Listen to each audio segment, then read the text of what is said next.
جو اللہ تعالیٰ نے ہمارے رہبر و رہنما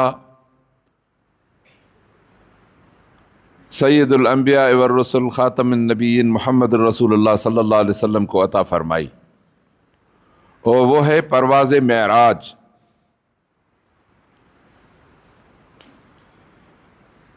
یہ ایسی عزت ہے کہ کسی کو اس کا حاصل کرنا نہ اس کے بس کی بات ہے، نہ کسی کی چاہت سے ہوتی ہے۔ یہ تو اللہ تعالیٰ کی چاہت تھی، جو اللہ سبحانہ و تعالیٰ نے اپنے رسول کو اتنا اونچا بلایا۔ حالانکہ باتیں اور ملاقاتیں تو زمین پہ بھی ہوتی ہیں، جس طرح طور سینا پہ۔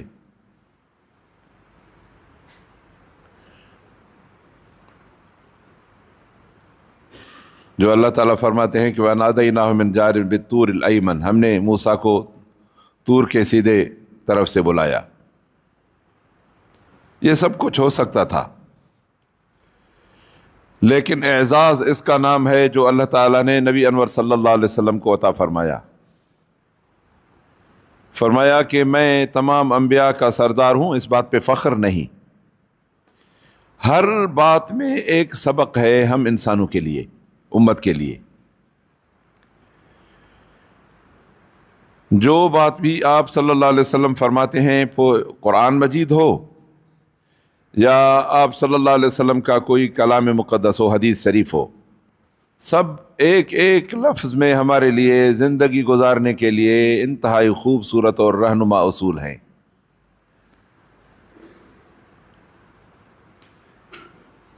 ظاہر ہے کہ کوئی آدمی کسی اونچائی پہ چڑھا ہو تو ہمیں بھی اسی کا راستہ اختیار کرنا ہوگا تاکہ ہم بھی بلندی پہ پہنچیں۔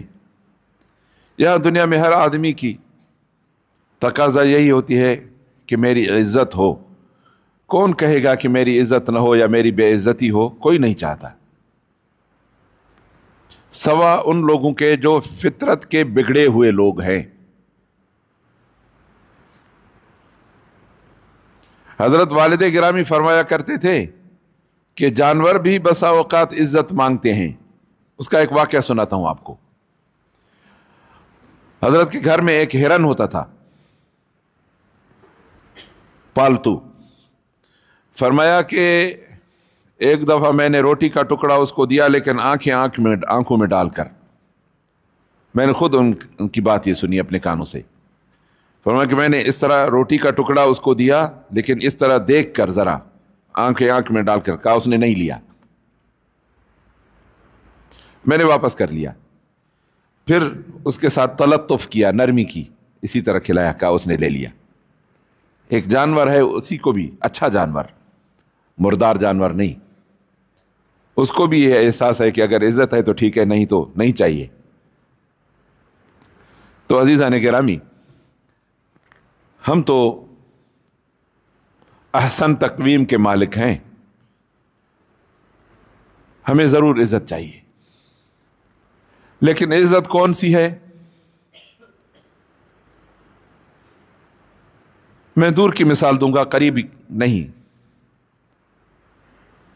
لوگوں نے قارون کو دولت کی وجہ سے عزت والا سمجھا تھا، فرعون نے اپنی بادشاہی کے گھمنڈ پہ اپنے آپ کو عزت والا سمجھا تھا، لیکن اللہ تعالیٰ نے دونوں کا انکار کر دیا۔ اس کو کہا کہ اغرقناہ فی الیم، اور اس کے لیے کہا فخسفنا بہ وبدارہ الارض، ہم نے اس کو دریا میں ڈبو دیا، اور جس نے اپنے آپ کو دولت کے بلبوتے پہ عزت والا سمجھا تھا، ہم نے اس کو خشکی میں ڈبو دیا۔ سمجھا کہ یہ بھی عزت نہیں۔ اس لیے عزت ہمیں وہ چاہیے جو اللہ تعالیٰ کے پاس ہے، عزت ہمیں وہ چاہیے جو رسول اللہ صلی اللہ علیہ وسلم کو عطا کی گئی، اور اسی طریقے سے ہمیں اس درجہ اور معیار کا مومن بننا ہے، تاکہ ہم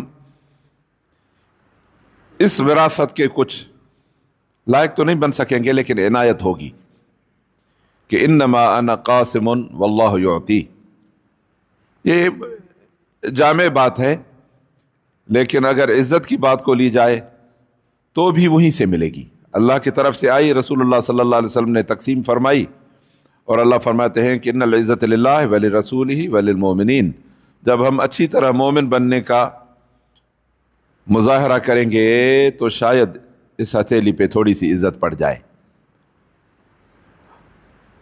جتنی اعلیٰ قسم کی عطر ہوگی بھائی، تھوڑی سی بھی لگے گی تو آپ میں خوشبو ہو جائے گی، اور جتنا عطر کا معیار اچھا ہوگا اتنی دیر پا ہوگی۔ یہ دنیا کے عطورات ہیں، لیکن جو عزت اللہ تعالیٰ عطا فرماتے ہیں، جب آدمی اپنی ہتھیلی اس عزت کو حاصل کرنے کے لیے بارگاہ الہی میں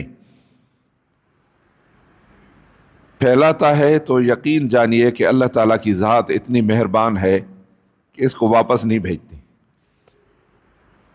حدیث شریف آپ نے پڑھی سنی ہوگی بہت سو نے، کہ اللہ فرماتے ہیں کہ کوئی کتنا بھی گناہ گار بندہ کیوں نہ ہو، میرے سامنے ہاتھ پھیلا کے کہتا ہے کہ یا رب یا رب، میرے رب میرے رب میرے رب، کہا مجھے حیا آتی ہے کہ یہ خالی کیسے واپس کروں۔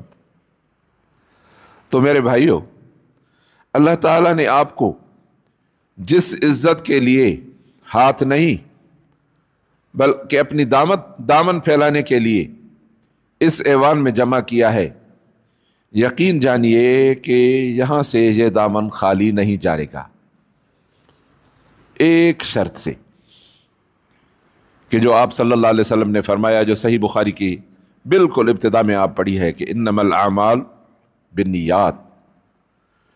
اس مانگنے کا بھی دار و مدار ہماری نیت پہ ہے کہ ہم کیا چاہتے ہیں۔ کیا یہ عزت حاصل کر کے قارون والے راستے پہ چلے جائیں گے؟ وہ ہے علم حاصل کرنے کا مقصد دنیا کا حاصل کرنا، اچھی جگہ ملے، اچھے کپڑے ملیں، اچھا کھانا ملے، لوگ حضرت حضرت کہہ کر آگے چلنے کو کہیں، اور جب آئیں تو اوپر بیٹھائیں۔ یہ سب ایسی چیزیں ہیں، اگر یہ نیت ہماری دل میں آ گئی تو بھائی ہم گئے کام سے۔ پھر یہ دامن تو کیا، پوری دنیا کی دامن اگر ہم پھیلائیں تو کچھ نہیں ملے گا، کیونکہ آپ صلی اللہ علیہ وسلم نے فرمایا ہے کہ من کانت ہجرتہ الی اللہ ورسولہ فہجرتہ الی اللہ ورسولہ۔ اگر کسی کا ارادہ اللہ کی راہ میں نکلنے کا ہو خالصتاً، کیونکہ اللہ سبحانہ و تعالیٰ شرک پسند نہیں کرتے، اور نیت میں تھوڑا سا بھی فطور آ جائے تو یہ طالب العلم کے لیے شرک چھوٹا نہیں بڑا شرک ہو جائے گا۔ جب تک حضرت والد گرامی سے ہم سنا کرتے تھے کہ بیٹے دعا کیا کرو کہ اللہ جو ہم علم حاصل کرنے کی کوشش کرتے ہیں یہ خالصتاً اپنی رضا کے لیے کرنا۔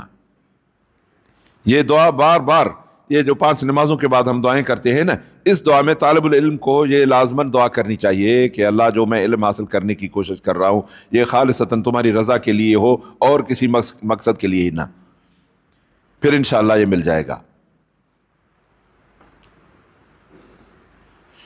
جو چیزیں ہمیں اس مقصد میں ناکام کرتی ہیں وہ نیت کی حدیث کے باقی 2 نقطے، کہ اگر کسی کی ہجرت دنیا کے لیے تو دنیا تو وہی ملے گی جو اللہ تعالیٰ نے اس کے مقدر میں لکھی ہے جب وہ ماں کی پیٹ میں تھا 4 مہینے کا، اور خواہشات وہ پوری ہوتی ہیں جو اس کے نصیب میں ہوگی، اس سے بڑھ کر کچھ نہیں ہوگا۔ باقی والذین جاہدوا فینا لنہدینہم سبلنا، یہ علم حاصل کرنا طالب العلم کے لیے جہاد کا درجہ رکھتا ہے۔ جہاد اکبر وہ تو ہے، وہ اپنی جگہ پہ ہے، لیکن وہاں تک پہنچنا بھی تو سیڑھی کی ضرورت ہے۔ یا تو ایسا علم والا ہاتھ میں آ جائے جس کی دامن کو ہم پکڑ لیں اور اسی کے پیچھے چلیں، پھر تو ٹھیک ہے، اور باقی امت کا بوجھ سب لوگوں کے اوپر ہے، اس لیے یہ سب کچھ کرنا پڑے گا۔ اپنی نیت کو خالص اللہ سبحانہ و تعالیٰ کی رضا کے حاصل کرنے کے لیے جب بنائیں گے تو یقین جانیے کہ اللہ تعالیٰ فرماتے ہیں کہ لنہدینہم سبلنا، ہم اپنی راہیں ان کے لیے کھول دیں گے اور ان کو رہنمائی کریں گے کہ ایسا چلے۔ باقی جو تیسری بات تھی وہ ہے کہ اللہ سبحانہ و تعالیٰ فرماتے ہیں کہ اقرأ بسم ربک الذی خلق، ایک آیت، اس رب کا نام لے کر آپ پڑھیں جس نے پیدا کیا ہے. پیدا اللہ تعالیٰ نے کیا ہے اور رب وہی ہے. باقی ہمیں پڑھنا ہے اپنے رب کی تعلیم پر چلنے کے لیے.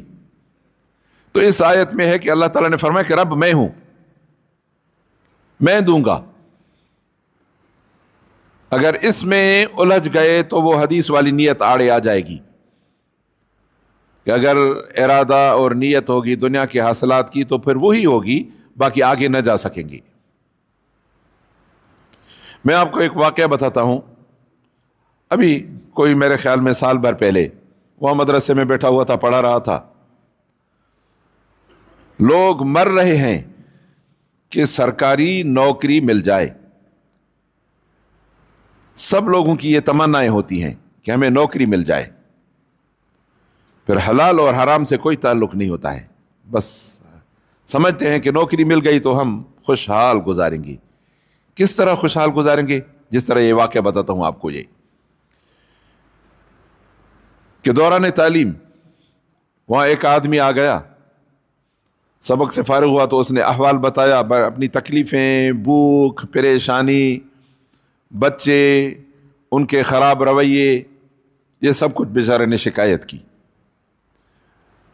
اور ساتھ میں بتایا کہ میں 18 گریڈ کا آفیسر ہوں، لیکن چھوٹا گوشت نہیں کھا سکتے ہم، بکرے کا گوشت، دمبے کا گوشت نہیں کھا سکتے.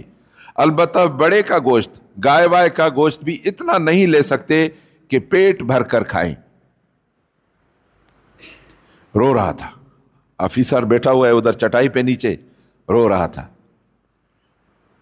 ہم نے کہا بھائی یہ طلبہ بیٹھے ہیں، سب سے دعا کرواتے ہیں، آپ بھی جا کے اللہم اکفنی بحلالک عن حرامک وبطاعتک عن معصیتک واغننی بفضلک عمن سواک، یہ جا کے نماز کے بعد پڑھا کریں، اللہ دے گا. وہ چلا گیا.